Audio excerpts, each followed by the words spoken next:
Meg is turning up. You said perhaps we'll see her in more than one episode? Yeah. Meg is in the season opener.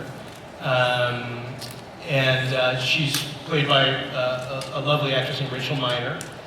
We spent time in the room trying to figure out how to put her back in Nikki Akotz's meat suit. We did spend time with that, because I'd love to have Nikki back, but we literally couldn't figure out a way for it to make sense, because she was like buried and rotted. And her hair was a different length. It was just like, we couldn't get our head around it at all. But Rachel does a terrific job with it, makes the role her own, and yeah, that was always like a loose thread to me. We have on the board in the writer's room, we have one, because I'm borderline OCD and I want to fill every pothole. Borderline? Ragingly, I actually meant to say. But we have this list of, Meg was one of them, and like the Croatoan virus was another, and in episode 4, we're finally paying that off in a wonderful episode of Ben's writing. Excellent segue. Ben Edlund. Yeah.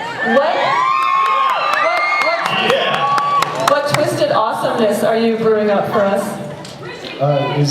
Should that be in my personal life kind of thing, or? Okay. Probably more the show, maybe at this juncture. Okay, let's talk about the show. Episode 4. I can talk about this, Eric, right? Oh yeah, I think you can say a lot about it actually. Okay, well, we go into the future, right?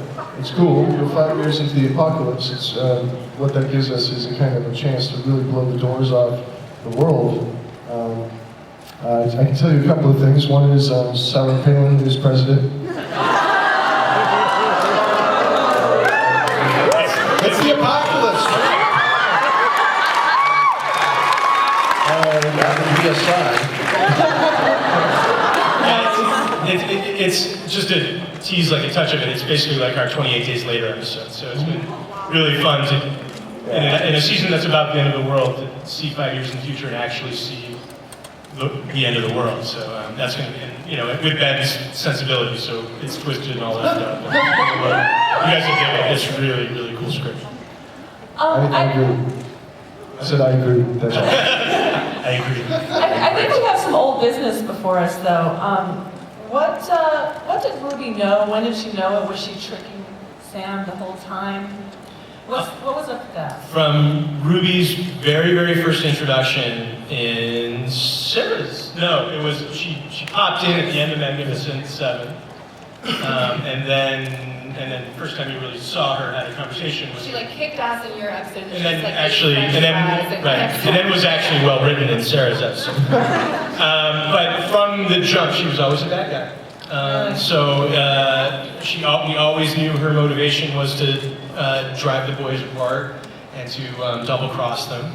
She was always working for the demons, and so it was always like really frustrating to read the online chatter about her, about those morons, and why are they trying to make her likable, and she'll, and in our back pocket we knew that she was evil, and we knew that in our world the universe made sense, and up was still up and down was still down, but we couldn't tell anyone about it. Right. And we kept trying probably wrongly, we kept trying to make episodes to try to make her likable so that we could pull the rug out from under anybody, but there was that little problem that you're pulling the bed of veil off our process. Yeah. You gotta stop that. Yeah. There's that little problem that she was a demon, and at the end of the day, you never entirely trust a demon. But yeah, she was always a bad guy. All right. I solicited some questions from these wonderful people on my website and Twitter and all the rest. One that kept coming up was, who changed the voicemail message in the finale when, the Dean tries to call Sam and kind of try to start making amends?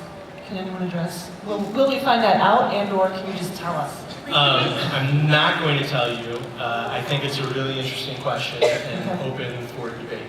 All right. So some of those things is just sort of fun to talk about and discuss. So no, and I don't think I'll. He's not answering because he doesn't know. Yeah. Otherwise, in short, I don't know. Honestly, I have my belief of it, but I actually don't think I'll ever say it because I think it's kind of an interesting question that we always talk about on set. Oh, interesting. Yeah. I love you, Misha! Thank you. I don't know who you are. Oh, there. Okay. I love you too. Don't get them started. Do get them started. What are you talking about? I don't know. know, another big thing that came up when things, you know, people want to know, what's the relationship between the boys like? You know, this has been, it's an apocalypse that's been unleashed, and that's bound to be a downer. Because, you know, we saw season 4, part of what made it so great was that these two guys who had this incredible bond had their share of issues, which only got worse. And now, are they even worse? Where are we at with that? Who wants to?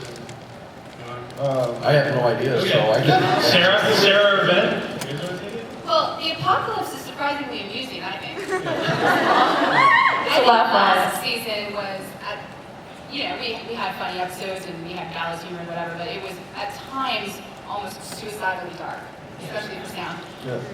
And this season, we're in it, we're in the apocalypse. It doesn't get much worse than Lucifer roaming the earth. And it's kind of funny at points, am I wrong? No, it is. It's bonkers. Yeah.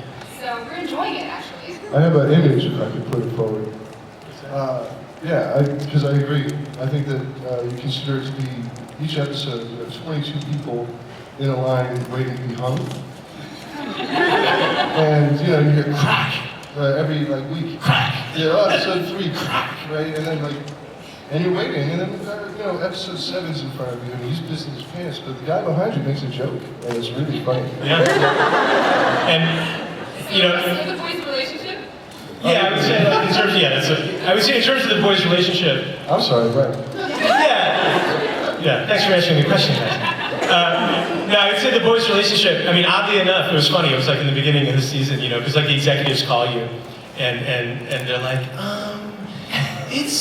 so you're doing the apocalypse, and are you afraid that's going to be, I don't know, depressing? And our feeling is my answer, and it's sincere, I said, funny enough, this is, even though, yes, it's the apocalypse, it's the end of the world, and it's Revelation, and, oceans are boiling, and we lost pandas today, and whatever. Hilariously enough, in our twist, I meant it sincerely, this is the most optimistic season of Supernatural we've ever done. Because we spent all last season tearing the guys apart, and this is the season, slowly, painfully, getting as much angst out of it as possible, but this is the season they come back together.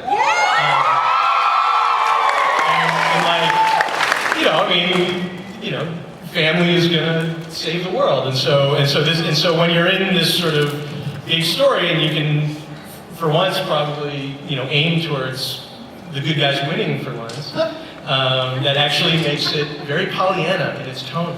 It's the party apocalypse, right? It's the party apocalypse? Yeah, well, because of our budget constraints, we've been calling it the Walmart apocalypse.